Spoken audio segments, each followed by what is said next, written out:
تنتقي حبها من غير اختيار كل التباريك تجري لها الهوى بها كل الدعاء منا. Internet ini suatu saat akan di shutdown. Shutdown.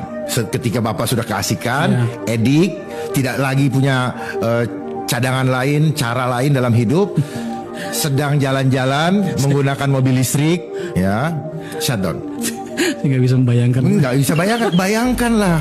Makanya kita perlu berimajinasi melihat apa yang akan terjadi, udang di balik batu semua ini. Ya. Ini akan digiring kita. Catat omongan saya, akan digiring kita masuk ke dalam segala sesuatu menggunakan listrik. Akhirnya mulailah muncul mobil listrik. Dan mobil listrik ini computerized. Dan komputer butuh apa? Internet. Internet butuh apa kalau buat supaya hidup? Butuh apa? Pulsa. Jadi kalau Bapak jalan, saya jalan, Bapak ke sana, ke Bandung, saya ke Cilegon, begitu di shutdown, sama-sama kita di sana. Uang nggak bisa ngambil ke bank, listrik mati, apa-apa mati, negara langsung hands up, kami menyerah. Dan itu terjadi di Estonia. Ya, Estonia. Maka Bismillahirrahmanirrahim. Apa kabar Covizen semuanya? Semoga kita selalu dalam lindungan Allah Subhanahu wa taala. Covizen semuanya, ada beberapa orang yang mereka menyebutkan, ini para ahli ya, mereka menyebutkan bahwa untuk menguasai sebuah dunia, untuk menguasai sebuah negara, maka kita tidak harus menjajah seperti dahulu lagi, tapi kita cukup menguasai beberapa hal saja untuk membuat negara itu bertekuk lutut. Pertama, kuasai sejarahnya, ubah sejarahnya atau buat hilang sejarahnya. Yang kedua, kuasai teknologinya. Yang ketiga, kuasai ekonominya. Yang keempat, kuasai semua informasi dan juga media-media masanya. Jadi meskipun mereka, orang-orang yang mempunyai kekuasaan besar itu tidak duduk di kursi jabatan, mereka tidak menjadi para pemimpin, tidak menjadi para pejabat, tetapi ketika mereka mengendalikan sektor-sektor tertentu, maka mereka bisa lebih berkuasa daripada para pejabat itu sendiri, daripada pemimpin-pemimpin negara itu sendiri, karena mereka mampu mengontrol segalanya, termasuk mengontrol para pejabat, bahkan sampai pada taraf pemimpin-pemimpin negara, menteri-menteri dan lain sebagainya, dengan kekuasaan yang mereka punya berupa uang, berupa informasi, berupa media massa, dan beberapa hal yang bisa mengontrol negara. Jadi sekarang ada dua pilihan orang-orang yang ingin menguasai sebuah negara, menguasai menjadi pejabat atau menguasainya sebagai orang yang betul-betul bisa mengontrol sebuah negara. Makanya kita bisa melihat hancurnya negara kita saat ini juga disebabkan karena masalah itu. Ada orang-orang yang mereka sibuk merebutkan jabatan, ada juga orang-orang yang sibuk memperebutkan kekuasaan berdasarkan kepentingan-kepentingan tertentu. Mereka menggunakan kekuasaan, menghalalkan segala cara untuk memenangkan kekuasaan supaya ekonomi mereka atau perusahaan atau ya bahasa kita apa? Pabrik, company mereka itu betul-betul berjaya menjadi sesuatu yang sangat besar sehingga menguasai apa yang ada di sekitarnya. Mohon maaf, perusahaan-perusahaan besar di negeri kita itu, mereka sekarang berusaha untuk bekerja sama dengan pemerintah-pemerintah setempat atau pemimpin-pemimpin daerah-daerah setempat. Untuk apa? Untuk mereka bisa supaya pajaknya dikurangi. Itu yang pertama. Yang kedua, supaya mereka bisa mendapatkan lahan yang lebih lebar dengan berbagai macam cara, termasuk negosiasi dengan pejabat-pejabat tertentu. Ada beberapa pejabat yang diusung oleh pebisnis-pebisnis besar, yang mereka punya pabrik-pabrik besar, yang mereka punya perusahaan-perusahaan raksasa. Diusunglah beberapa calon-calon ini supaya nanti mereka itu bisa menang. Diusung, diberikan modal, bahkan untuk uang sogokan kepada rakyat, sampai dibilangnya uang serangan fajar ya. Mohon maaf, itu serangan fajar kan ada istilah begitu. Itu dibiayai oleh mereka semuanya supaya si A ini nanti menjadi pejabat yang menduduki di satu daerah. Kenapa sampai melakukan seperti itu? Karena biaya itu lebih mudah. biaya itu lebih murah daripada mereka nanti harus mengurusi hal-hal lain seperti pajak, bayar ini, bayar itu lebih murah. Lebih murah memodali seseorang tadi itu menjadi pejabat daripada mereka harus membayar sendiri. Sehingga ketika seseorang tadi sudah menjadi pejabat, maka perusahaan-perusahaan yang sudah menyokong dia akan mengontrol si pejabat tadi dan membuat perusahaan yang sudah memodali dia menjadi lebih langgeng, aksesnya lebih besar lagi, pajaknya juga bisa dikurangi, sehingga mereka juga bisa memanipulasi pajak, memanipulasi penghasilan, sehingga bayar pajaknya lebih murah daripada seharusnya. Ini yang kita pahami baik-baik. Nah, Covizen semuanya, kenapa kita membahas masalah ini? Supaya kita juga memahami bahwa alur dunia kita sudah begitu hancurnya, sudah mendekati akhir zaman, sehingga kekuasaan uang itu sangat luar biasa. Ketika kita melihat kasus, sebagai contoh ya, kasus ada sebuah korupsi sampai menyentuh angka 271 triliun. Menjadi pertanyaannya adalah, kenapa bisa sampai angka 271 triliun baru ketahuan? Ya, sebabnya karena sebelum itu ketahuan ya tertutupi. Semuanya mendapatkan jatah. Pejabatnya mendapatkan jatah, orang-orang yang di sekitarnya mendapatkan jatah, dan juga laporan-laporan itu sampai ke atas juga terus mendapatkan jatah, sehingga korupsi itu terjadi sangat langgeng. Kerusakan lingkungannya juga sangat langgeng, dan orang-orang yang ada di sekitar di situ itu ya mendapatkan jatah semuanya. Maka diam-diam saja sampai menyentuh angka 271 triliun baru terungkap ya. Baru separah itu baru terungkap. Kenapa? Karena semuanya sudah bekerja sama. Dari awal pebisnis, orang-orang yang punya modal menggunakan uang mereka untuk mengusung pejabat-pejabat. Ketika pejabat-pejabat itu sudah naik menduduki posisi-posisi yang sangat penting, mereka digunakan untuk melanggengkan kejahatan-kejahatan bisnis mereka. Itu yang harus kita pahami. Mohon maaf Covizen semuanya, saya perlu sampaikan kepada Anda, konspirasi terbesar saat ini adalah listrik. Kita betul-betul digiring untuk pada kehidupan, untuk hidup 100% nantinya bergantung dengan listrik.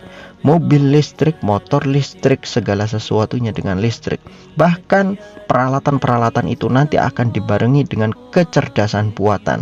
Mobil yang menggunakan listrik itu lebih mewah, lebih canggih daripada mobil yang menggunakan bahan bakar manual, bahan bakar bensin atau solar. Lebih canggih daripada itu. Bahkan kita tinggal tidur pun mobil bisa jalan sendiri, sudah tahu rutenya sendiri, kita mau menuju kemana nggak akan tersesat, nggak akan nabrak. Keren kan? Itu yang akan dirancang oleh orang-orang di masa depan. Peralatan-peralatan yang serba listrik dibuat sebegitu canggihnya untuk memudahkan kehidupan manusia. Tapi ingat, di balik kemudahan itu semuanya ada satu konspirasi besar, yaitu menggiring manusia pada akses yang sama untuk memudahkan mengatur manusia. Dengan komando satu orang saja, maka sudah bisa menguasai seluruh aset, seluruh pergerakan manusia yang ada di atas muka bumi ini. Mohon maaf, saat ini mungkin Anda akan mengatakan kepada saya, nggak begitu Pak, nggak bisa seperti itu, nggak semudah itu. Kenapa? Karena saat ini mobil listrik lebih mahal daripada mobil manual. Ya betul, saat ini harga yang ditawarkan oleh mobil-mobil listrik yang mewah-mewah itu memang lebih mahal daripada mobil manual. Tetapi perlu Anda ingat, semuanya itu adalah berproses. Saat ini kendaraan-kendaraan yang diperkenalkan seperti mobil-mobil listrik, semuanya terkesan barang-barang mewah. Semuanya terkesan barang-barang berkualitas tertinggi, dengan harga yang begitu hebat, dengan harga yang begitu tinggi. Tapi yang perlu kita pahami juga, semua itu sudah disetting dari awal. Dibuatlah harga mobil listrik itu, kendaraan listrik setinggi mungkin, supaya orang tidak mampu bayar kecuali orang-orang kaya. Sehingga seolah-olah mobil listrik itu menjadi mobilnya orang-orang kaya. Sehingga siapapun yang punya mobil listrik terkesan kaya. Itu sudah menjadi sebuah branded ya, sebuah brand yang disematkan di awal tentang mobil listrik. Maka nanti akan menyusul ketika mobil-mobil listrik yang baru dengan harga-harga yang lebih murah dikeluarkan, maka mindset manusia yang sudah terbentuk bahwa mobil listrik itu adalah mobilnya orang kaya. Orang-orang yang mempunyai uang, mereka juga akan berbondong-bondong mulai mencari mobil listrik yang terjangkau dengan uang mereka. Sementara mobil listrik terus diproduksi dengan harga yang terus murah, semakin terjangkau, semakin banyak orang yang akan beli mobil dengan bahan bakar listrik. Itu sudah pasti. Semua ya Aksesnya seperti itu, propagandanya seperti itu. Dulu motor listrik pertama kali diperkenalkan itu juga motor-motor bentuknya mewah semua, motor-motor dengan desain-desain yang begitu indah, begitu hebat, dengan teknologi yang begitu canggih. Harganya juga nggak ngotak gitu kan. Tetapi sekarang 2,5 juta dapat nggak? Ya nggak tahu juga 2,5 juta dapat apa nggak. Tapi kan murah-murah sekarang. Motor-motor listrik dengan motor-motor yang yang pakai bensin. Sekarang mahal mana kalau kita pakai logika? Mahal motor yang pakai bensin, murah motor yang pakai listrik. Sekarang anak-anak kecil saja di desa itu sudah pinter naik motor listrik. Kemana-mana mereka sudah naik motor listrik.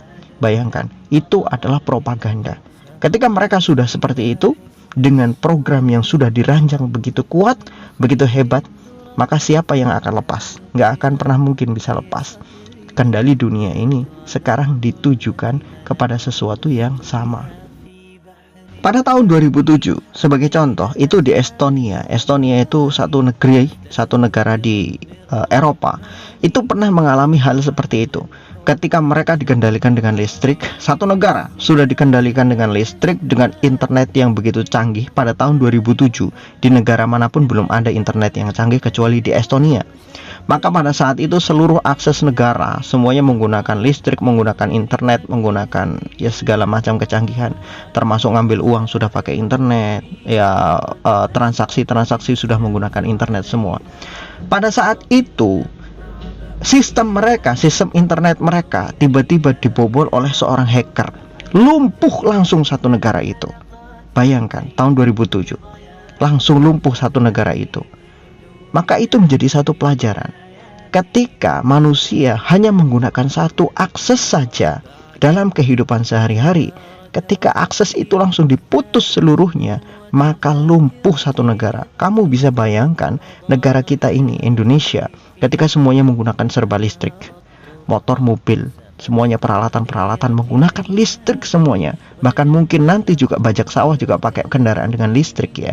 Kita nggak tahu juga kan, masa depan kita nggak tahu. Semuanya menggunakan listrik. Tiba-tiba ketika listrik dikendalikan atau listrik tiba-tiba mati, total, apa yang terjadi? Kehancuran, yang terjadi kekacauan. Kita hanya bisa jalan kaki kemana-mana. Kita hanya bisa ngaplo gitu kalau bahasa Jawanya tuh, ngaplo. Kita hanya bisa gigit jari, nggak bisa ngapa-ngapain. Kita nggak bisa bergerak, nggak bisa kemana-mana, nggak bisa apa-apa. Udah selesai, udah gitu aja. Kehidupan kita bubar. Mau ngambil duit nggak ada, nggak bisa, karena semuanya sudah pakai internet, pakai listrik. Duit kita di bank dikendalikan dengan listrik, ya kan, ATM dan lain sebagainya. Mau beli apa-apa serba elektronik. Kita belanja juga lewat elektronik semuanya, lewat internet. Datang barang itu ke rumah, kita nggak pernah ke pasar misalkan. Setelah semuanya itu nggak ada, tiba-tiba dimatikan semua, apa yang terjadi? Kekacauan. Maka kehancuran di satu negeri akan terjadi. Aksesnya dibuat sama untuk mengendalikan seluruh manusia. Hanya dengan satu akses saja, hanya dengan satu jari saja bisa mengendalikan seluruh permukaan di atas muka bumi, mengendalikan seluruh manusia. Itulah yang saat ini sedang diterapkan di seluruh negeri-negeri, termasuk negeri kita. Wallahu a'lam bishawab.